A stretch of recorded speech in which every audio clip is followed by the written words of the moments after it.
இன்றைய உணவு இன்றைய உணவு இன்றைய உணவு.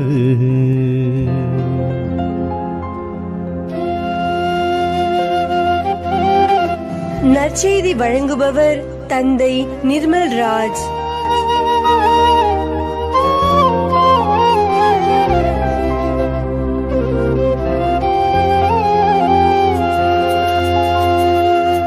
இயேசுவில் பிரியமுள்ள சகோதர சகோதரிகளே, உங்கள் அனைவருக்கும் இயேசுவின் பெயரால் வாழ்த்துக்களையும் ஜெபங்களையும் அன்போடு உரித்தாக்கிக் கொள்ளுகின்றேன். இன்றைக்கு உயிர் தாண்டவர் மகதலா மரியாவுக்கு காட்சி கொடுக்கிறார். உயிர் தாண்டவரின் அனுபவத்தை பெற்ற அந்த மகதலா மரியா சீடர்களிடத்தில் சென்று அந்த அனுபவத்தை பகிர்ந்து கொள்ளுகிறார்.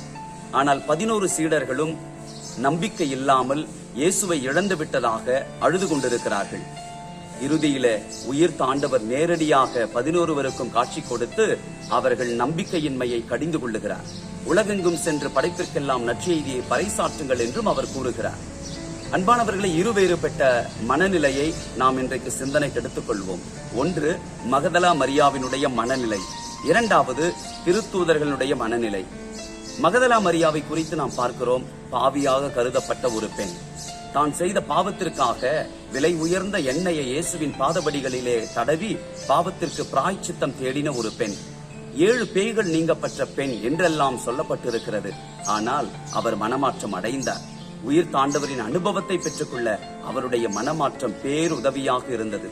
மிகப்பெரிய ஒரு மறைபொருள், ஆண்டவர் உயிர்த்த அந்த மறைபொருளை முதலாவதாக அறிந்து கொண்டு அடுத்தவர்களுக்கும் அறிவிக்கக்கூடிய ஒரு பாக்கியத்தை மகதலா மரியா பெற்றுக் கொள்ளுகிறார். இரண்டாவதாக திருத்தூதர்களுடைய மனநிலை. அவர்கள் இயேசுவை அன்பு செய்யாமல் இல்லை, மாறாக அவர் உயிரோடு இருந்த பொழுது அவர் கற்றுக் கொடுத்த பாடங்களை எல்லாம் இப்பொழுது அவர் உயிரோடு இல்லாத போது அந்த திருத்தூதர்கள் அதை நினைத்து அதன் மீது நம்பிக்கை வைக்காமல் இருக்கிறார்கள். இயேசு உயிர்த்தார் என்று கேள்விப்பட்ட பொழுதும் அவர்கள் அதை ஏற்றுக்கொள்ள மனமில்லாமல் இருந்தார்கள், அழுது கொண்டிருந்தார்கள். நம்முடைய வாழ்க்கையிலே கூட அன்பிற்குரியவர்களே, ஆண்டவர் நம்முடைய பாவங்களை எல்லாம் பார்ப்பவர் அல்ல. மிகுதியான பாவங்கள் யாருக்கு மன்னிக்கப்பட்டிருக்கிறதோ அவர்கள் மிகுதியாக ஆண்டவரால் அன்பு செய்யப்படுகிறார்கள் என்று இயேசு நமக்கு சொல்லி இருக்கிறார். மகதலா மரியாவை போல நம்முடைய பாவங்களில் இருந்து நம்மை நாம் மீட்டுக் கொள்ள முயன்றால் உயிர்ப்பின் மக்களாக நாம் இருப்போம். அதே வேளையில் அன்பிற்குரியவர்களே, திருத்தூதர்கள் இயேசுவை அன்பு செய்யாமல் இல்லை.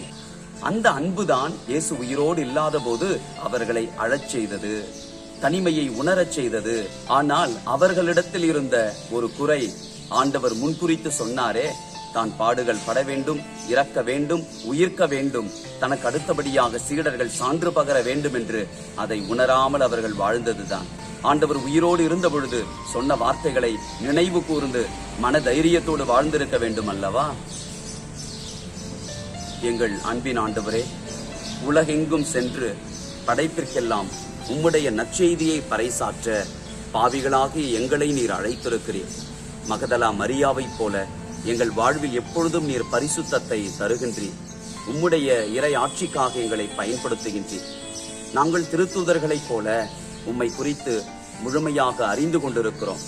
அறிந்து கொண்ட நாங்கள் எங்கள் வாழ்க்கை சூழ்நிலையில அவர்கள் அழுததைப் போல துன்ப துயரங்களைக் கண்டு நாங்கள் அழுகிறோம். என்ன நேர்ந்தாலும் நீர் எங்களோடு இருக்கிறீர் என்பதை நாங்கள் மறந்தும் போகின்றோம்.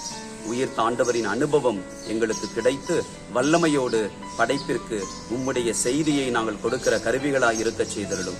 உம் திருமகன் இயேசுவின் பெயராலே மன்றாடுகின்றோம் தந்தையே, ஆமென்.